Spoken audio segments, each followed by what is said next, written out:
Nous ça va? 3, 2, 1, c'est parti! Quoi de mieux qu'un rallye découverte du brûlé, en famille ou entre amis, pour célébrer la nouvelle édition des Journées européennes du patrimoine à Saint-Denis. C'est le programme qu'a choisi Nicole et ses proches dimanche dernier. À l'aide d'une carte du quartier, ils sont allés à la recherche d'éléments du patrimoine dionysien et réunionnais. Quelles sont les traditions longtemps, artisanat et culinaires du brûlé? Alors nous on a répondu le pâté créole pour culinaire et bouquer la tête pour l'artisanat.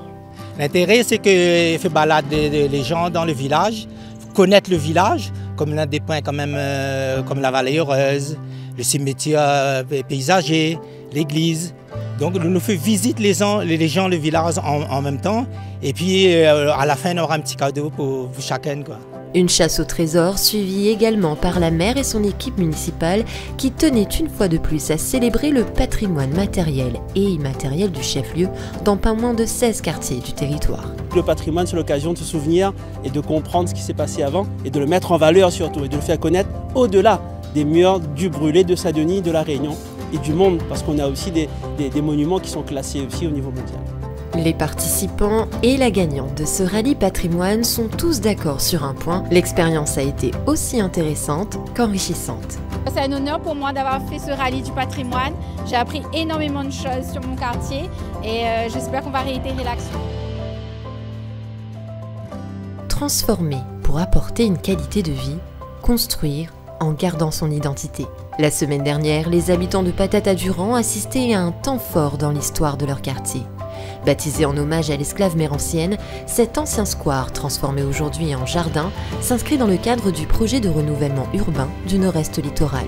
On était dans un contexte de quartier qui manquait d'espace vert, d'espace de respiration, sur un secteur qui est largement occupé par la voiture et donc sur un espace qui était lui-même en état très dégradé. On a répondu aux objectifs de la ville-jardin mis en place par la municipalité.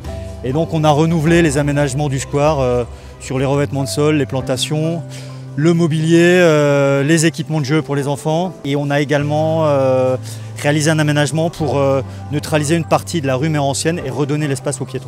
Mérancienne, c'est important puisque c'est le nom d'une personne qui était mise en esclavage pendant des années et la famille s'est battue pour récupérer ce nom. Parce qu'encore une fois, on ne peut pas construire sans identité. On ne peut pas construire sans socle.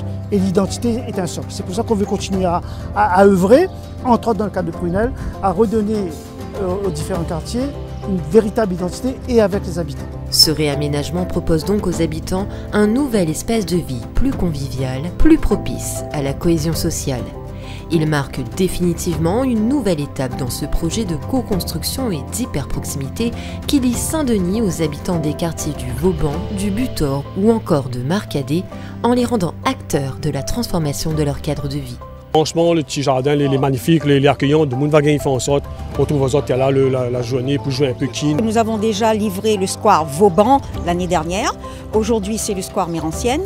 Et nous sommes en travaux, rue Maréchal Leclerc vers la Lébonnier, sur le square Maréchal Leclerc. Nous avons aussi inauguré un jardin de plantes aromatiques sur Vauban, parce que nous voulons, par des petites opérations telles que celle-ci, marquer notre réelle volonté d'un mieux vivre, d'espaces partagés, d'espaces de respiration pour des grands ensembles bétonnés, sans arbres et sans âme. Le jardin Mérancienne s'inscrit résolument dans la volonté politique d'une ville-jardin durable et citoyenne, un Saint-Denis où il fait bon vivre.